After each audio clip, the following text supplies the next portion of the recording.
পুরীর জগন্নাথ দেবের মন্দির গোটা বিশ্বের মানুষের কাছে অত্যন্ত আকর্ষণীয়। বছর বছর লক্ষ লক্ষ ভক্ত সমাগম হয় এখানে। বলতে পারেন এই পুরীর মন্দির প্রথম কে নির্মাণ করেছিলেন? ইতিহাস ঘাটলে দেখা যায় যে রাজা ইন্দ্রদুম্ন, অবন্তীর সোম বংশের রাজা, সোম রাজবংশের রাজা ইন্দ্রদুম্ন, তিনি পুরীতে জগন্নাথ দেবের মন্দির নির্মাণ করেছিলেন। কিন্তু তারপর পুরীর ওপর নানা রকম আক্রমণ ঘটেছে। 12 শতকে এই মন্দিরটার আবার পুনর্নির্মাণ হয়।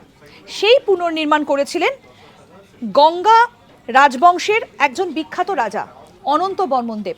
12 শতকে তিনি এই মন্দিরটার আবার পুনর্নির্মাণ করেন এবং সেই জায়গাগুলোতেই, অর্থাৎ যেখানে রাজা ইন্দ্রদুম্ন পুরীর মন্দির নির্মাণ করেছিলেন সেইখানেই আবার পুনর্নির্মাণ হয় এই জগন্নাথ দেবের মন্দির। এবং সেই পুনর্নির্মাণ করেছিলেন গঙ্গার রাজবংশের বিখ্যাত রাজা অনন্ত বর্মন দেব। আর সেই জগন্নাথ দেবের মন্দিরেই পুজো হয়ে আসছে জগন্নাথ দেবের।